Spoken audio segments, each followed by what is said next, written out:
get started. Keelan, if you want to hit the record button, and then we'll go ahead and do an intro.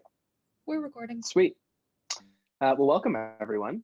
Today, I'll do an intro here in a second, but it is us from Us Today and Drift, and we're going to talk today about unifying your sales and marketing with an account-based engagement strategy that accelerates revenue, which is a whole bunch of words that we will define and expand on and do everything else. But first, I want to welcome Mark, and I'll give you the mic, Mark, to do a little bit of an intro on yourself and your background. But we have Mark from Drift.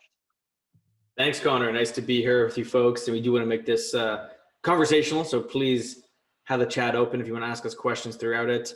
I'm one of the marketing leaders at Drift, focused on the content, community, education side of things. Been with Drift for about 2 years now. And before Drift, I was at HubSpot for 8.5 years, actually. So worked very closely with Brian and Dharmesh, someone you just mentioned, Connor, building up the inbound, movement, inbound marketing, inbound sales movement. At Drift, though, now I am focused on several things. One of them is really focused on how we can help customers and potential customers understand how, like, revenue acceleration, which we'll talk about today, and account-based engagement type strategies go together, and how you can use Drift to create a better buying experience, make your sales team more productive, and just really personalize the buying and customer experience, which is really, Connor, essential to account-based engagements. Absolutely. And I think this has been really fun for us to put together, because I think that so much of the account-based engagement strategies that you guys are both advocating for and sort of doing a lot of thought leadership around and providing tool sets for, I think it really ties into a lot of what we focus on the RevOps side. So I'm Connor. I run Us Today. We are a RevOps consulting firm. We're a HubSpot partner, a Drift partner, a Salesforce partner, and we help companies build out the tech stacks and the underlying business process and technology to deliver on the types of strategies that we're going to run through today. So with that, we'll jump to what we're going to cover. So I won't read these off individually, but what we really want to start with is explaining what we mean when we talk about account-based engagement strategies, how they're sort of different from some of the ABM approaches that a lot of you may have had exposure to before. We're also going to go through why this matters and really the value that you can be bringing to your organization by embracing this type of an approach. And then really highlighting the Drift recipe, which Mark submitted to the 2021 RevOps Cookbook, which if you haven't taken a look, please do. It's super cool and fun. And Mark and his team did an amazing job, as did Caitlin, who's on our team, and put that together, sort of driving this webinar. So we're going to go through that recipe in detail. And please ask questions along the way. We'd be more than happy to answer them throughout if they're pertinent, and then we'll go through everything at the end as well. So I think the first a really good place to start is defining, if you're familiar with ABM and account-based strategies, then we really want to define what is ABE and kind of what makes it different. So as a starting point, if we jump into the ABM piece of this, if you're unfamiliar with account-based marketing, it's been a little bit of all the rage the last year or so. I think it's starting to wane a little bit, but was the hot ticket. And so when we talk about an account-based marketing strategy, really what this means is looking at entire accounts and entire companies and broadening marketing past one individual. So marketing teams really taking their look from, instead of how can I get this one person to engage in something, or this one person to download something, or this one person to book a demo, to how can I sort of expand that marketing interaction across everyone in an individual company, and then actually target specific companies. So not just blasting out collateral or marketing initiatives all over the place, but really focusing on how can we make sure that the companies we want to sell to are a good fit, are great for our business, are the ones that we're going after, and really looking at marketing to multiple roles within a business versus that one individual. And so I think this is something that we've done previous webinars about, we talked to Postal about. It's definitely still relevant, but I think what's been really exciting in working with Mark and the rest of the Drift team is how they've been able to sort of embrace taking this further to what they're calling account-based engagement. So I will give you the mic and let you talk a little bit about this piece. Yeah, thanks, Connor. I think one of the things that we should talk about is, like, account-based marketing, if you go back one slide, is really about, like, aligning marketing and sales.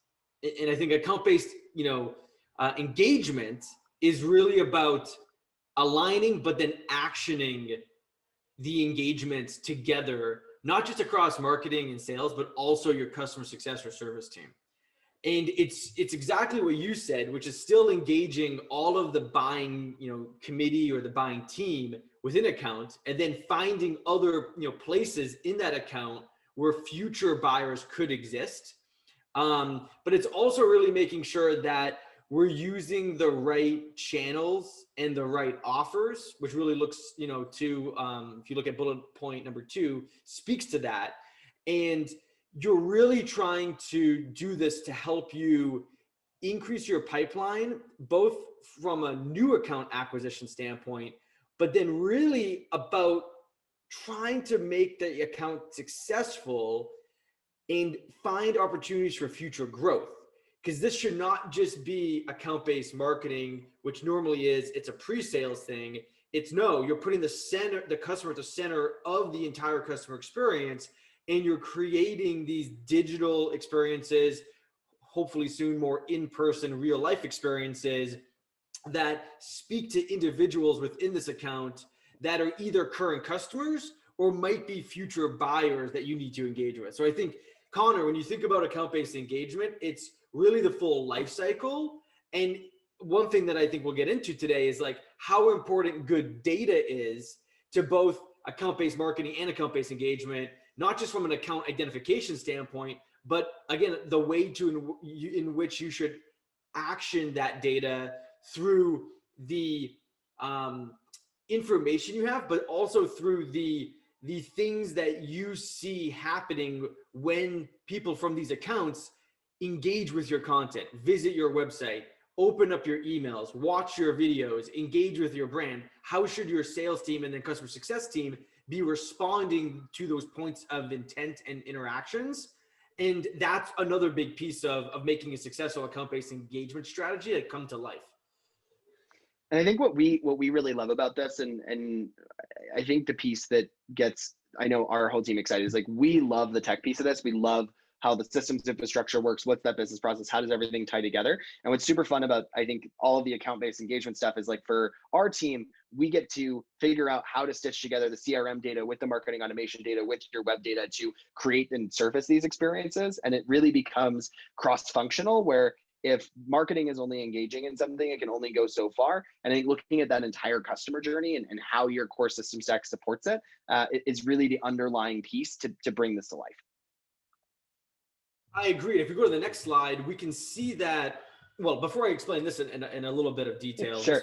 From Boston Consulting Group, I want to ask everyone, though, in the chat, if you feel comfortable, and you can just give us percentages, but like, how much of your revenue in the next 12 months, or it could be bookings, so bookings or revenue in the next 12 months, is planned to come from new business versus expansion business? So existing customers that you're looking to expand, right? Like 80-20 says Ryan, right? So even if it's 80-20, you're still going to want to have some type of account-based engagement strategy. 20% of that revenue, say it's $5 million. You're trying to get $1 million of those dollars from existing accounts.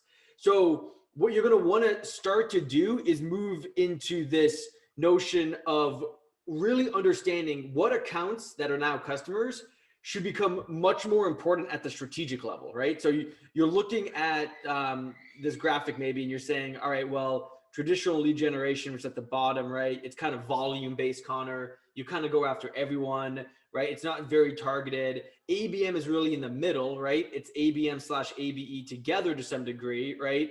And now at the top, though, you're really focused on making these VIP type of experiences, and you're trying to create custom customer journeys for different people in these accounts, pre and post sale, right? And you're trying to tie that data back together from both first party and third party data that you have about someone, but then use the right tools such as real-time messaging, such as video, such as email stills is a great channel to use for account-based engagement, right? Once you have developed that relationship and you want to expand the relationship in some way.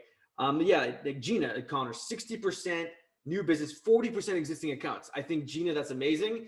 I heard that a lot, talking to a lot of different businesses, both small to enterprise-sized businesses. And I think an account-based engagement strategy, which we'll go through today and help you kind of understand a bit more, is going to serve you well, because you're going to want to really make sure that out of the 40% of your existing accounts, you have a way to score which accounts you should be spending more time on, which have a higher propensity to potentially upgrade and expand.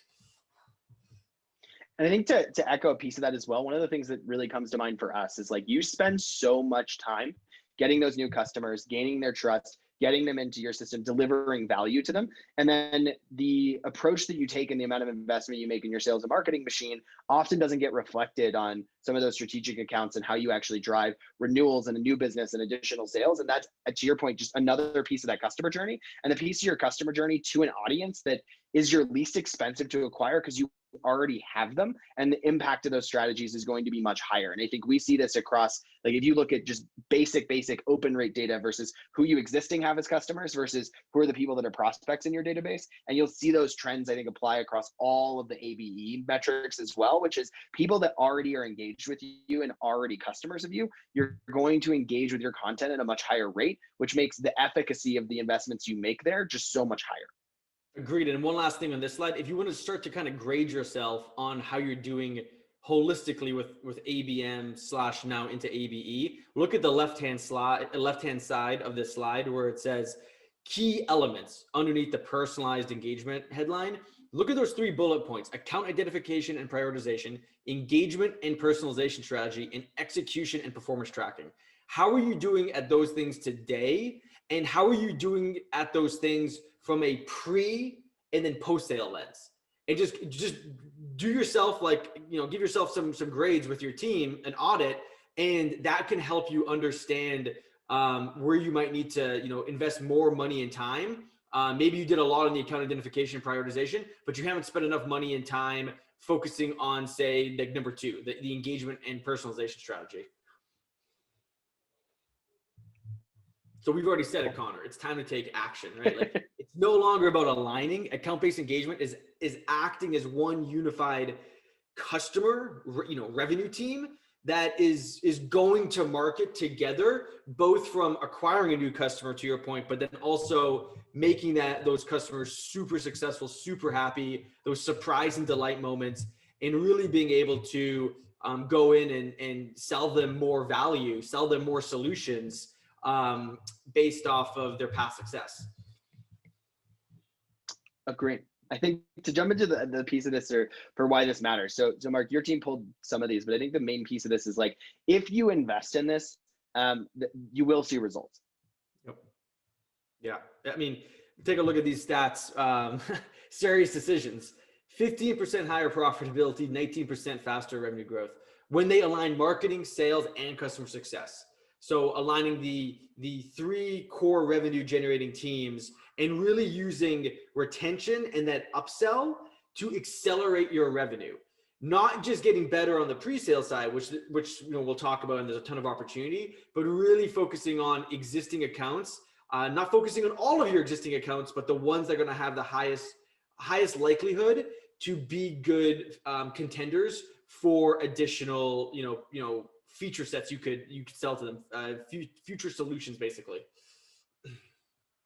And I think this also matters. I mean, something we work with a lot, and I'll go into this piece. We don't need to jump back, but I think one of the things we work with a lot, just anecdotally on that part, is as companies grow, as they move up market, they add more products. You guys have added more SKUs and more products into your solution offering over the last couple of years, and I think we see this across the board. And being able to have a strategy in place to be able to activate those products is going to be key to continue to grow the business overall, right? If you're a single product company, this still matters, but I think it becomes it's a compounding factor. The more SKUs, the more products, the more service lines you add, the more you can provide that engagement and that customer journey across the entirety of their life cycle, the higher probability you're going to be able to interject those products and services across each part of their moving through. And even better if you have multiple products, because you now have multiple customer life cycles for each one, and they all sort of start to contribute to each other. I think to also expand across this, right? And this is something that is just accelerating at a really rapid rate, which is when you look at an account-based approach, it's bigger than marketing. And I think there's really 2 elements of this, right? The first one is B2B has multiple stakeholders. Often the person you're talking to or your sales team is selling to aren't the only people involved. And there are not only are there people behind the curtain that you never see and you never engage with, that their entire engagement with your company is going to be the collateral your sales team sends them, the meeting recordings that you're creating and providing, and the tools you use to do those. You mentioned Gong when we were sort of at this waiting point, right? But being able to provide documentation of here are the conversations we've had and expose those to people that weren't in the actual call. We see with customers that use a lot of those tools that you have more people that are associated to any of the opportunities in your CRM interacting with and viewing those recordings, and people that you may never even actually have a conversation with that are still getting exposure to it. And so the quality of the collateral you create and the quality of the marketing assets you're putting out drive that sale beyond just the sales conversations that you're having. And I think the other piece of this is for personalization and driving this further down the deal cycle. Most technology-driven businesses today are doing at least email personalization, maybe some light web personalization, but typically we find that that experience ends after someone comes through and fills out a form, and now you're just another lead in the bucket.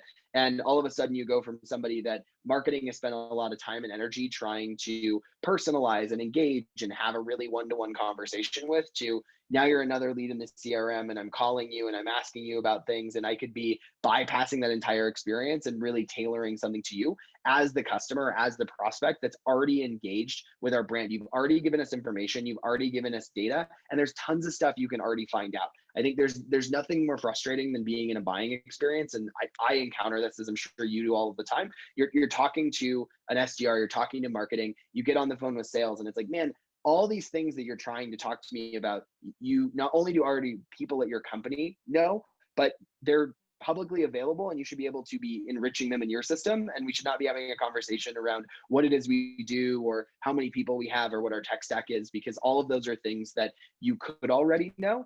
And expanding that across the entirety of that customer journey is just going to yield not only better outcomes, but more importantly, a better customer experience for the person that wants to buy from you.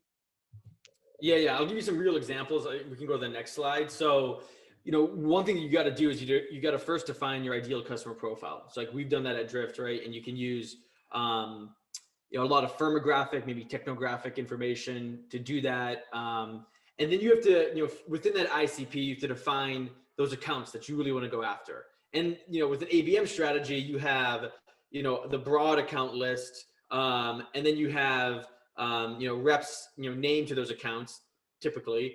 And then you have like a dream account list, like we call it, like the Drift 250 list, which is still, named accounts for account executives, but those are going to be treated in a much more specific way as they go through this customer journey.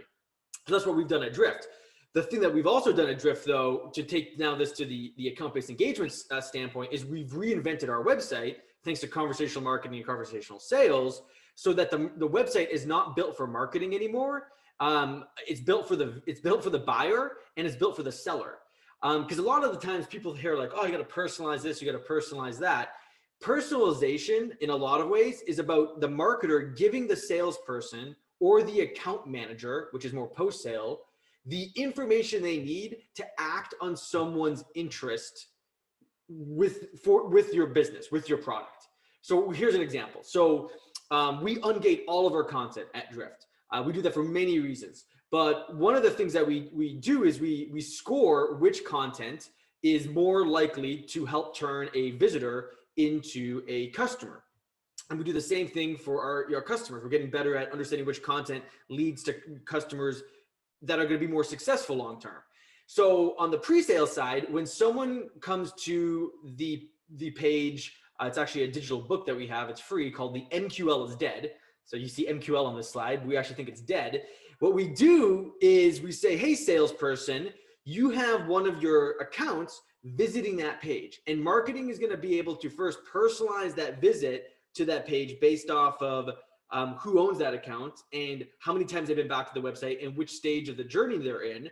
And then we're going to marketing is also going to be able to then notify that salesperson, that account owner, of that visit and get them, if they're free, to react to that visit in real time. And typically that's done through a messaging experience, right? Either on the website or off the website. Or if that doesn't work and they connect and the timing's not right, they could quickly follow up to do a meeting or schedule a meeting down the road, or take that offline and do it by email if there's already an existing relationship in place, right? So what I'm saying is you really need to think through personalization, not just from like marketing, dynamically changing the content on the website or doing things with email or across these different channels, like unifying the channel where they came from in the website experience. You're using personalization at the human to human level, because everything we do in B2B is human to human. We're just selling to more humans, to more people. That's what account, based engagement and marketing is all about. So it's just, it's making the engagement more specific to each person within that account, focusing much more on the sales engagement that should be happening, because that's probably a good account to turn into a customer. I think to expand on that with just a small anecdote before we jump forward that you sort of touched on, and I think where Drift does an amazing job is the experience we worked on with the customer using Drift also with outreach was having sales reps have outbound email cadences, driving to people, communicating some value or some pain point, and then being able to have the link that someone clicks in that email that brings them to the site, not take them to a form to go fill something out to like maybe get a follow-up from somebody, but immediately land, have Drift pop, and then have messaging from that sales rep that emailed them about that email that they clicked on, which is just not only something that's very cool from a technology angle that gets us excited, but I think more interesting to your point of it's really human to human, which is no longer I'm getting an automated email, it's directing me to a page, I'm filling out a form, and now someone's going to get back to me. And instead, someone reached out to me to share some information. I am interested in having a conversation with them about that information. And that's something that gets facilitated through Drift immediately on the site with the person who's reaching out to me. And that, despite it being the same underlying technology driving to that, it fundamentally changes that experience, which I think is really exciting. Yeah, I mean, it's kind of what you're talking about on this slide is exactly the example you just gave. And this is what we try to do with our platform and the solutions we offer, which is we have this framework called the conversation marketing blueprint. I'll explain it at a high level because your example highlights it perfectly. We always start with the who. So the audience, a good marketer, a good salesperson, a good customer success person is going to start with like, who am I trying to reach out to? Who am I trying to connect with? Who am I trying to further develop a relationship with? Then what we can see is who's coming to the website based off of where they're coming from. So are they coming from email? Are they coming from social media? Are they coming from paid? Are they coming from an interaction they had with your content through content syndication? Are they coming through direct? Like we can literally tell who's coming, where they're coming from, which is going to allow us to do better targeting, and then what they are engaging with. So in your example, it's like, oh, I'm engaging with this piece of content. And it's like, if I already know who you are, if I have your email address and have your name and have more information about you, it is insanity to ask for anything else at that point. Like, and if you know it's a good fit account, like why would you put any type of friction or any type of barrier, in front of them? You wouldn't. And in fact, you would actually make sure that salesperson can act on that in real time. And if they can't act in real time, then you might have someone, we call them conversational development reps or SDRs, business development people that are focused on handling inbound chats. So people coming to the website inbound from one of these channels, maybe because of outbound, but they're coming to the website and they can cover for that person who might be busy. And if that person's busy, we all, of course, have like chatbots we can use. Chatbots can do automated scheduling. They can do automated leave a message, note-taking capability. They can guide people to content. But like you have these three layers you can fall back onto in terms of how the engagement should unfold.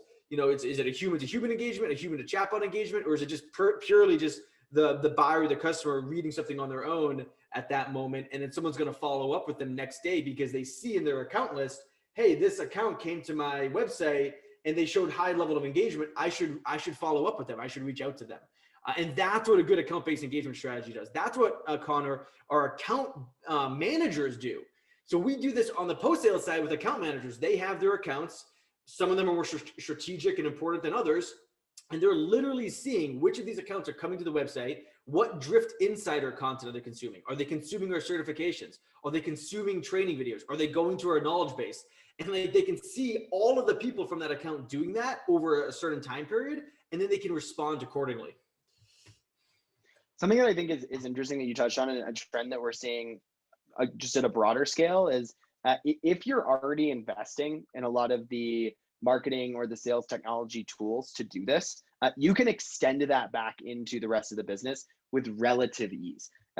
If you already are using Drift at the front end, or you're using Outreach at the front end, or you're using any of the marketing automation solutions just to drive leads and do that top level, extending that back to your CS teams, or extending it back to some of the renewal folks, like it's ultimately the same process. And I think what's really interesting for us is, especially with tools like Drift or Outreach, when we go and we extend their functionality back to the renewal assessment, they're like, oh my God, this is amazing. Like, this is totally working. And for us, it's like, yeah, absolutely. You're doing the same thing. Like, it's just, you're later in the cycle. And if you already sort of believe in the efficacy of these things at the top end, extending them to the rest of the team is absolutely going to yield outcomes, which I think it unintentionally brings me into sort of your guys' example here, which I'll let you speak to on the PTC piece for the next slide.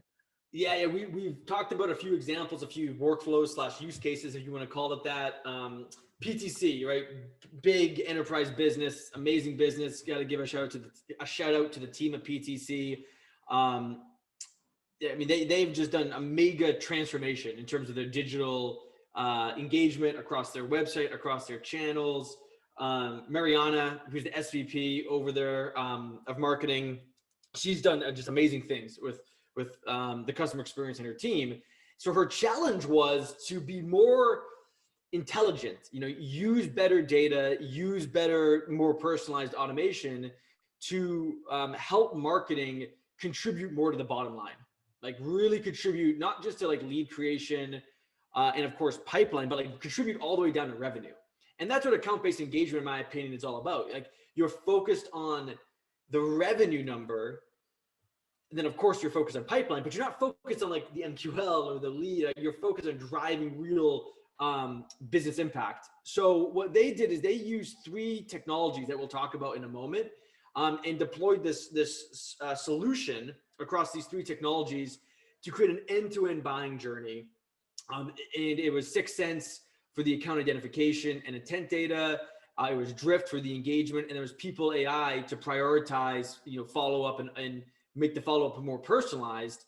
And you can see the results, right? 20,000 more conversations started, so 20,000 engagements captured, which is going to help that visitor, that engagement, understand more about PTC, and PTC understand more about that visitor, that person. Drove 4x, 400% more MQLs faster. And then, we enabled this across 17 countries in terms of like, we can do this in multiple different languages. So that's at a high level kind of what we did. And if you go to the next slide, this kind of speaks to what PTC has done and what, our successful customers have done. And Connor, I'm sure you can speak to this as well, but it's a combination of like the account, strategy identification, but then scoring those accounts. So at Drift, we have what we call a behavior score. So we have the firmographic score, which is part of our ICP definition that our accounts map into. But then we have a behavior score that looks at a number of different things: engagement with the Drift bot, with chat, the chat bot or live chat, engagement with content, viewing videos, engagement on certain pages. We score the pricing page visit much higher than any other page visit, right? There's a lot of different things we look at, right? And then with that, along with like what you can do in your email marketing programs through the deep integration we have with almost all of the marketing automation systems out there today, and using, for us, we use Visible within the Marketo experience, all Adobe now, to have a multi-touch attribution model to see during the 5 key moments in the journey leading up to revenue, what is the person doing before that moment? Meaning, what is the visitor, the buyer doing before they become a lead, like the lead created, moment? What happens before they become an opportunity? What happens before they schedule a meeting? So we can use that data to, again, further refine the customer journeys for these different accounts based off of size of account, industry, the buyer themselves. Then that starts to feed into like the roles and the deals on your opportunity level within Salesforce, in our case, or HubSpot. And we really just try to use all of this data and make it actionable, right? And that's what you'll see in this recipe we have coming up with PTC that we did with you folks, which was great. And then we use all of this, and we're not fully there yet. We're getting better at it, but we're fully committed to developing a behavior type score, a customer health score on the back end of this, right? And I'd say like Gainsight, for example, it would be a good technology to maybe use to help you do that. Gainsight's a customer success platform company, but we want to do this on the customer success side as well, and be more intentional about like how we deploy a campaign or a program to our customers that is in conjunction with the account management team. That touched on everything that I would have expanded upon that for sure. I think the only thing that I would add in, and I think just because we do lots of the multi-touch attribution piece of it, and I think a lot of people, Visible's great. We've seen Attribution App get some success. You see some people using Lean Data. I think what we really look at for the attribution piece, and I'll not soapbox this for too long, I promise, but I think we get pulled in to build a lot of these models. And I think a lot of people get really sucked into, let's assign dollars and let's divide up the revenue for an opportunity across all these campaigns. And my goal is really to just like assign ROI to everything. And that's valuable, but I think something that you touched on is more important, which is the value of multi-touch attribution is not that you can start splitting up ROI, but the value is actually that you can point to individual types of initiatives and know what they are good at like producing. So we look at sort of tagging, to your point, right? What types of content are people consuming before they end up booking meetings? What types of content are people consuming that contributes to opportunities moving to one, and what types of content are people consuming leading up to a successful renewal? And if you can capture those data points, regardless of assigning the dollars or breaking up those opportunity values, you can start to figure out what types of messaging you should be injecting at which parts of the customer journey, which for anyone that's in the demand gen or the marketing team in the audience is certainly like, oh my God, that sounds amazing. And for those of you without that experience, like that's ultimately what your demand gen and your marketing team, like that's their silver bullet that they're dreaming of, is knowing what thing do I say to which person at what point in the buyer journey to push them forward is really boiling down the entirety of what most marketing teams would say, that this is really my goal. And that really helps you get to that. Nailed it. I mean, yeah, the dollar stuff you'll put in, but it's more of the stuff you mentioned, 100%. Like, could not agree more. So let's go deep now, Connor. We have 3 slides actually before the recipe that we'll walk you through that really go deep into what marketing and sales and customer success should do. So folks, I think you'll get these slides after, right? We'll send these out, I'm assuming. Yes. So don't, I mean, you can take screenshots if you want, but don't feel like you have to take all these notes down. But I mean, Connor, we've kind of talked about number 1, right? Which is gaining a deeper understanding of target accounts. So it's not just like the firmographic, demographic, technographic information. It's like, what are they doing? You know, like the behaviors. For sure. Yeah, go ahead. Sorry, go ahead. No. I think that's right. And I think that you can. So much of this data is so accessible now. It's really just a function of being able to tag it and organize it in a way that you can get insight from it. You don't need tons and tons of crazy tools to drive a lot of this. And I think that that's something that a lot of people think of. I need 15 different plugins and 15 different apps to like bring this to reality. Drift captures some of this data. Any marketing automation system you're doing captures this data. You can totally access it and you can use it to drive a lot of these insights. Yeah, and then on number 2, we've actually used the behavior score that I was mentioning. Oh, sorry, do you go back 1 slide? Sorry, just on number 2 for marketing. Create a comprehensive engagement strategy. We actually use the behavior score with all of our lead nurturing programs. So like we've set up our lead nurturing programs to map into the who and then the behavior score and create custom paths for that. And then that ties back to what they see on the website based off of like, again, what email they're coming from. We have many examples of this. For example, we have a customer that I actually get their weekly newsletter from, and I open it almost every time. And sometimes it says, when I open their newsletter and I click on a link in the newsletter that takes me back to their website, it says, Connor, on their website, I see, hey, Mark, thanks for checking out the newsletter this week. What did you think? Sometimes it says, what was your favorite link in a story in the newsletter? What did you learn this week? Like it literally personalizes it to that level, no matter what page I go to from the newsletter.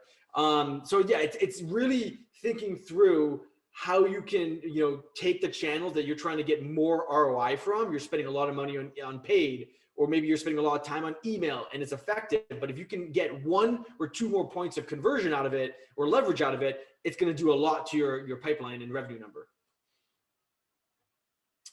Agree. So yeah, jump to the sales piece. What's that? We've talked about marketing a bunch. Yeah, no, I agree. I think sales is, let's let's move on. sure, yeah. Sales is super, like, this is, like, believe it or not, folks, I'm actually joining a sales call right after this. I joined 5 to 10 sales calls a week as a marketer. It's like, why do you do that, Mark? Well, there's many reasons. One is like, I'm responsible for a lot of the content side, the events, community, but I really want to understand how marketing can best support sales in taking a customer who is even sometimes still just in the discovery phase and taking them through the journey of understanding and trusting and feeling confident that we have created the best possible solution for them and that we're going to be able to deliver against that solution, right? And like, how can we make sure that when those people from that account, that the salesperson is trying to close, when they come back to the website, when they come to one of our events, when they read our content, as they go through the sales process, we are there to help them like understand why change, why now, and in our case, why drift. That kind of framework, right? So the double down on enablement, like what we try to do is say to the sales team, here's the one campaign, the one thing you should really try to care about this month from our account-based engagement strategy. Here's the one thing, go all in.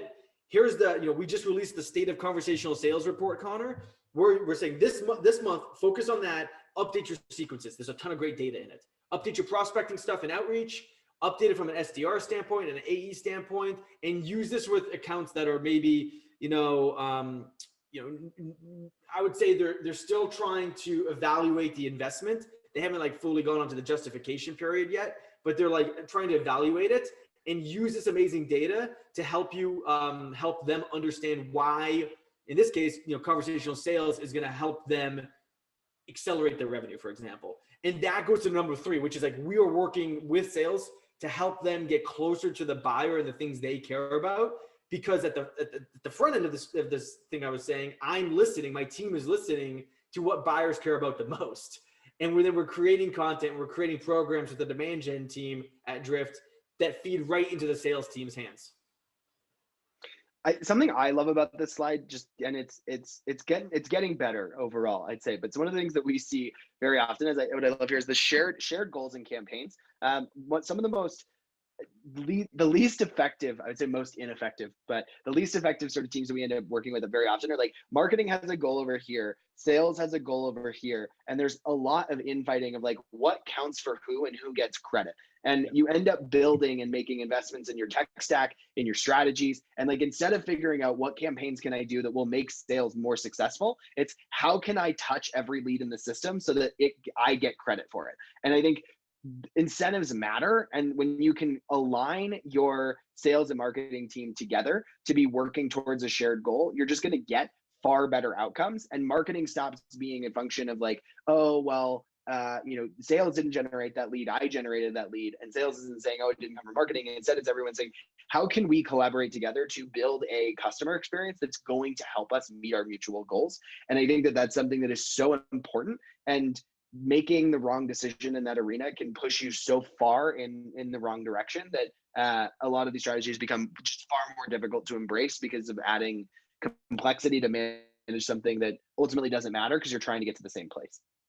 That's why for account-based engagement, it's got to be pipeline revenue and then expansion revenue, right? / retention. Like, those are the only metrics. You can look at all of the engagement and conversion metrics, which matter, but like, if we don't hit these metrics together, then we all lose. Totally. Let's jump down, because I think that actually takes you right into the customer success piece, which is when you're looking for the CS, a lot of people, and we have a couple of posts and articles of like, customer success is sales at the end of the day. We treat them differently. We assign them to a different department. They have a different function. But the reality is, when you're looking at your CS team, mitigating churn is the exact same thing as bringing in new revenue to the business. And ultimately, you should be equipping your CS teams with the same level of tools. I think for some reason, we always see CS be the last team to get investments in, the last team to get like cool software. And we find that like the sales team at 20, 30 employees gets to buy cool stuff. Marketing gets to buy stuff at like 50. And like, it can be to like 150, 200 employees plus before anyone's like, maybe we should get CS something that will help them succeed. And I think that that's something that is skewed, and the sooner you can invest in the CS team, the better outcomes you're going to have. And the more you can collaborate with them and figure out how can we take the learnings that we're getting from our sales and marketing initiatives and provide them to our CS team. And how can we inform from our CS team to get better at our sales and marketing initiatives? And ultimately, this is one revenue team that's working off of the same stack, trying to achieve the same outcomes and figuring out ways to tap into that team. I think I always see with marketing teams, they're like, oh, we'll go down and bother CS so that they can give us referrals, so they can give us a success story. And it's like this initiative we have to go bang down the door for. Whereas if they're pulled into the entire go-to-market team, they're pulled into that same revenue experience. You don't have to go and like harass them to get you those things. It's like, oh, you have this really cool campaign coming up. I have a really good story I can share with you that will help that be successful. And the more you can sort of combine these teams together, the better outcomes you're going to have.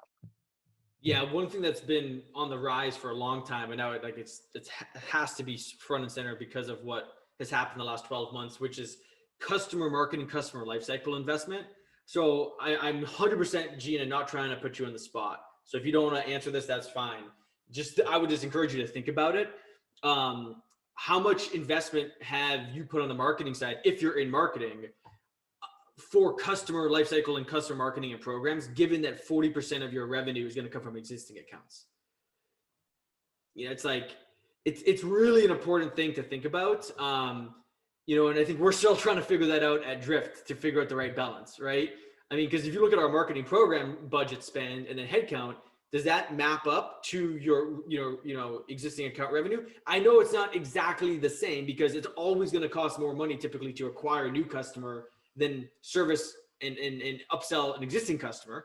So it's going to be a little bit different. It's not apples to apples investment, but are you underinvested? It's unlikely that any of us are really overinvested on the customer marketing side. And as we all well know, and my time at HubSpot, a lot of us know HubSpot probably pretty well. It's like a customer, if you've done really well, is going to help lower your CAC, lower your cost of acquisition, because they're going to become really strong referrals and the advocacy piece. So it's interesting to think about, For sure. So I think we can wrap it up on the ABE side. I'll go through the recipe and then questions, folks. Like, let us know if there's questions. If you go back one last slide, I think it's all about trust. If I had to put one word on this slide, it's like trust. Account-based engagement is going to help you develop more trust faster with the right people. Like, done. And yeah, of course, right? It's about finding value across the journey. We've already talked about this, putting the customer at the center of everything. So let's put it into practice. And yeah, Gina, I would say around 20 to 30% cost for customer marketing. That's pretty good, Gina. That's pretty good. Yeah, don't you think, Connor? Yeah. Yeah, it's more than we typically see, for sure. That's awesome. Yeah, that's definitely very good. All right, so let's go through the recipe. How to use data-driven insights to turn target accounts into customers. This account-based engagement strategy. So this is part of the RevOps cookbook, which I'm sure we'll also send out if you haven't seen it.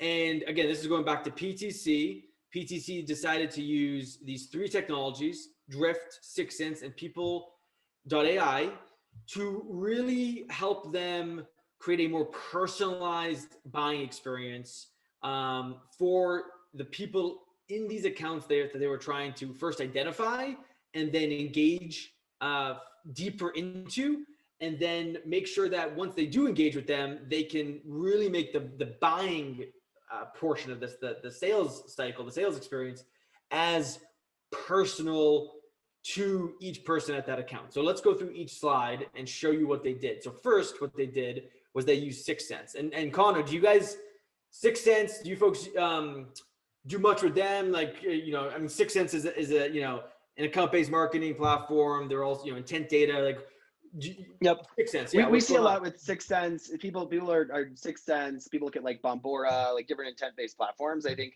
that the main value of this is to find not only which accounts are really matching to your ICP, but also which accounts it goes the other direction, right? They're actually interested in you and what you have to offer. And I think that these types of tools we see really enhance overall tech stacks, for sure.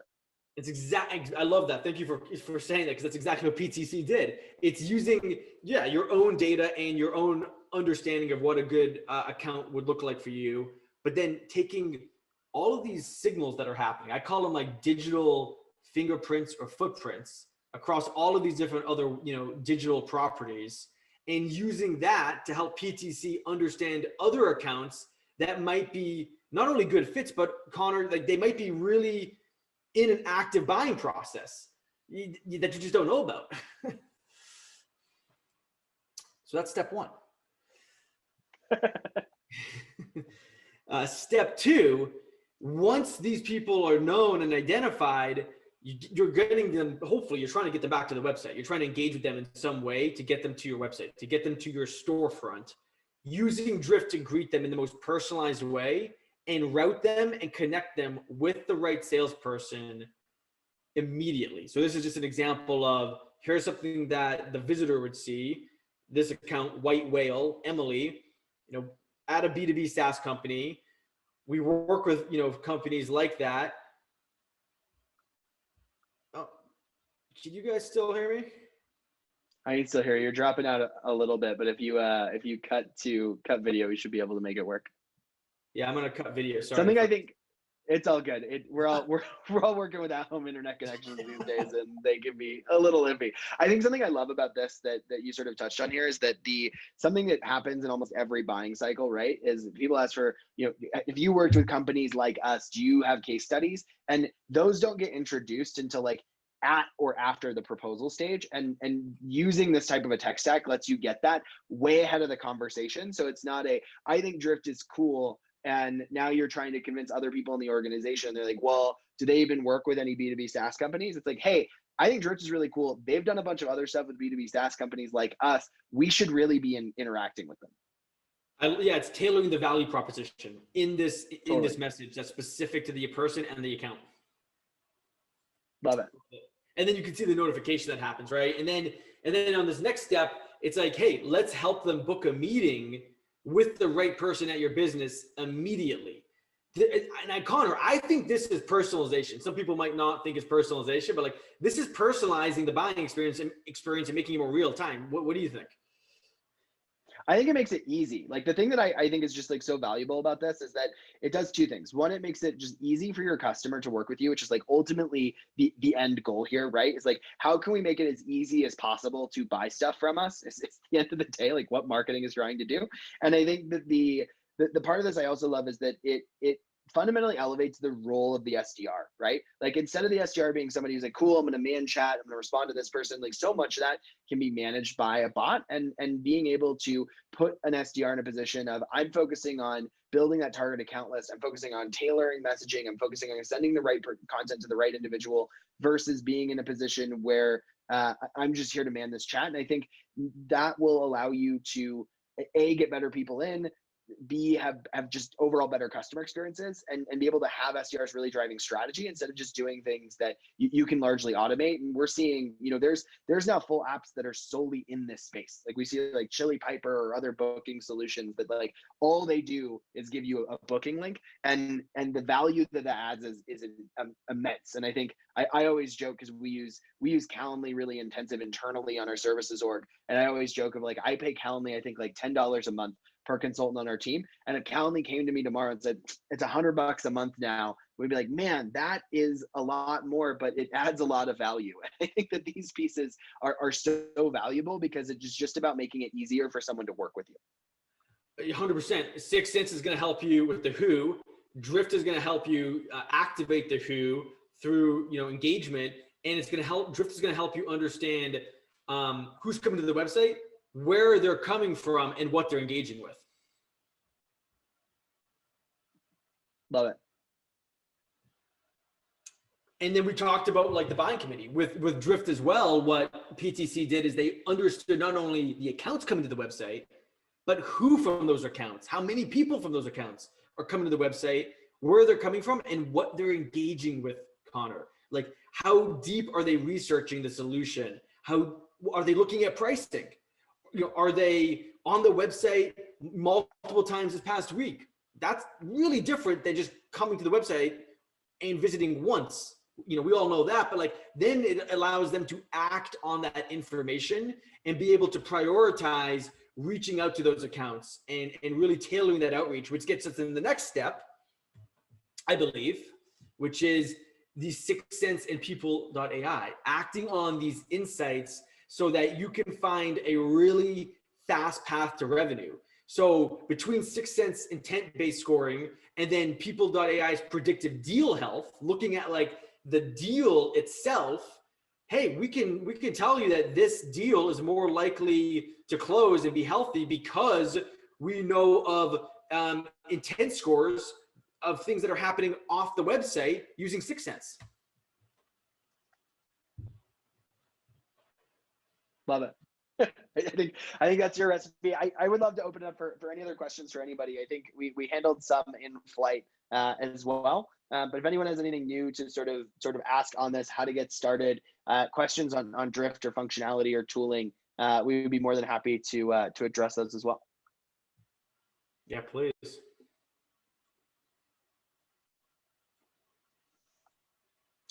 And if you want more information too, I could try to find the link now, but you can reach out to me on LinkedIn. I'll actually even give you my phone number. You might think this is crazy, but it does work.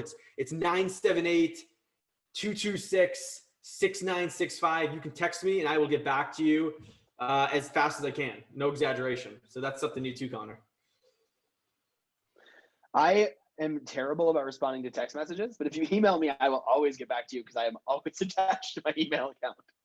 It's actually like embarrassing. My girlfriend will often email me to like my work email because it's just a way better way to get in touch with me than trying to go through my phone. Yeah, thank you Awesome. for putting that in there. That's just let me know, folks, if you have questions. But doesn't look like we have any, Connor. I think we chatted through most of them all the way through. Usually that's a good outcome in these situations. It means we like touched on a lot versus things being gaps. Please reach out to us directly. Thank you guys so much for coming. It's been fun. And Mark, thank you guys so much for participation on the recipe and giving us some terms to be able to apply to some of the stuff we're working on. It's been awesome. Yeah, no, we really appreciate the opportunity. Love the partnership. Love to do more with you folks down the road. And everyone, thanks for joining and have a great rest of your day. Thanks, y'all.